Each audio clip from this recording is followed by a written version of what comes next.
The promise of our independence has been tested by profound social, economic, and political challenges, and we have survived. While we may not have achieved all the lofty dreams of our forebearers, we have not strayed too far from them. In 65 years since our independence, we have made tremendous progress in economic growth, social cohesion, and physical development. Significant growth since 1960. Although it is much easier for those whose vocation is to focus solely on what ought to be, we must recognize and celebrate our significant progress. Nigerians today have access to better education and healthcare than in 1960. At independence, Nigeria had 120 secondary schools with a student population of about 130,000. Available data indicate that as of year 2024, there were more than 23,000 secondary schools in our country. At independence, we had only the University of Ibadan and Yaba College of Technology as the two tertiary institutions in Nigeria. By the end of last year, there were 274 universities, 183 polytechnics, and 236 colleges of education in Nigeria, comprising federal, state, and private institutions. We have experienced a significant surge in growth across every sector of our national life since independence. In healthcare, infrastructure, financial services, manufacturing, telecommunications, information, technology, aviation and defense, among others.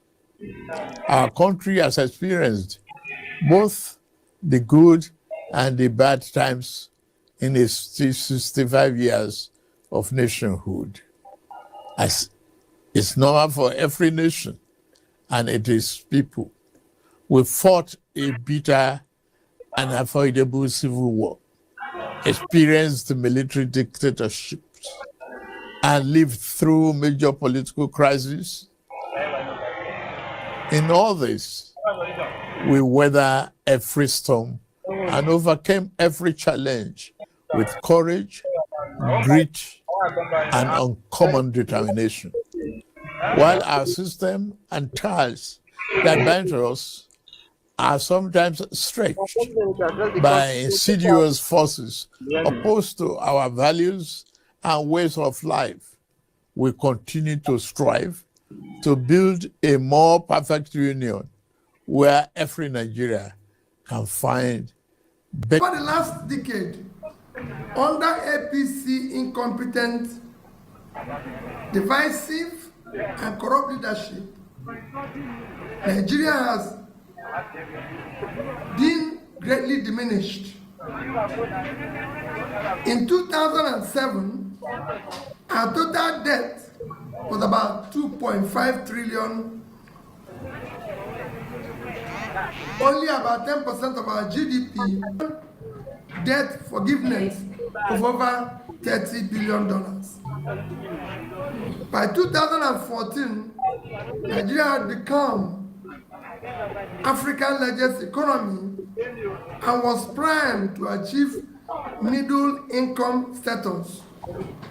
In 2015, for the first time, a ruling party was defeated in a presidential election, marking another milestone for our democratic journey. Today, the picture is bleak.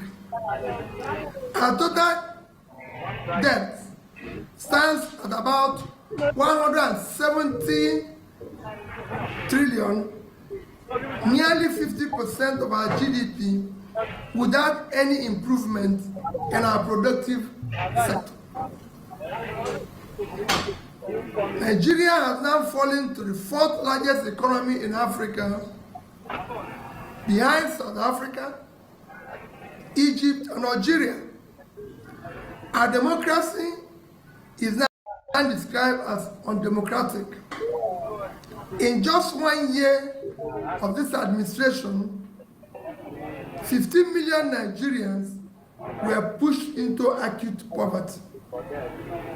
Today, more than 150 million Nigerians lack access to basic health, education, water, and sanitation.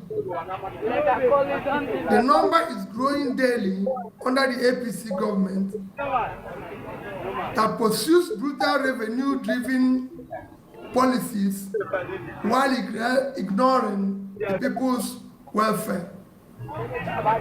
Nigeria now ranks among the lowest in the world in human development indicators. After President Tinubu's Independence Day speech, Nigeria were left with the same recycled promise, the same empty rhetoric, the same highly word that have defined his leadership. But then comes P2B emotional cry for Nigeria, a voice that spills through the noise, reminding us of the reality we live in. Tinubu spoke about renewed hope, yet across the country people are battling hopelessness. He praised his government achievement, yet the market tells another story. Skyrocketing food prices, collapsing naira, and joblessness everywhere. This is not independence, it is independence on hardship. P2B exposed the truth. Nigeria is not falling because her people are weak, but because her leaders have failed. He challenged Tinubu's narrative by pointing to the glaring contradiction. How can a leader celebrate progress when hospitals are not built well, when hospitals are without drugs, when university remains underfunded, and when insecurity keeps payments from their land? And insecurity also keeps farmers away from the farmland. This is where the counter-narrative must be loud and clear. Independence is not about speeches, it is about policies that work. It is about leaders who feel the pains of ordinary citizens, not those who live in luxurious life, who live luxuriously, while asking the masses to straighten their belt. P2B cries is more than emotion, it is a warning that if Nigeria continue Tinubu's path of failure of governance, history will remain this independence not as a celebration of freedom, but as a reminder of bondage to poverty and corruption. The truth is simple.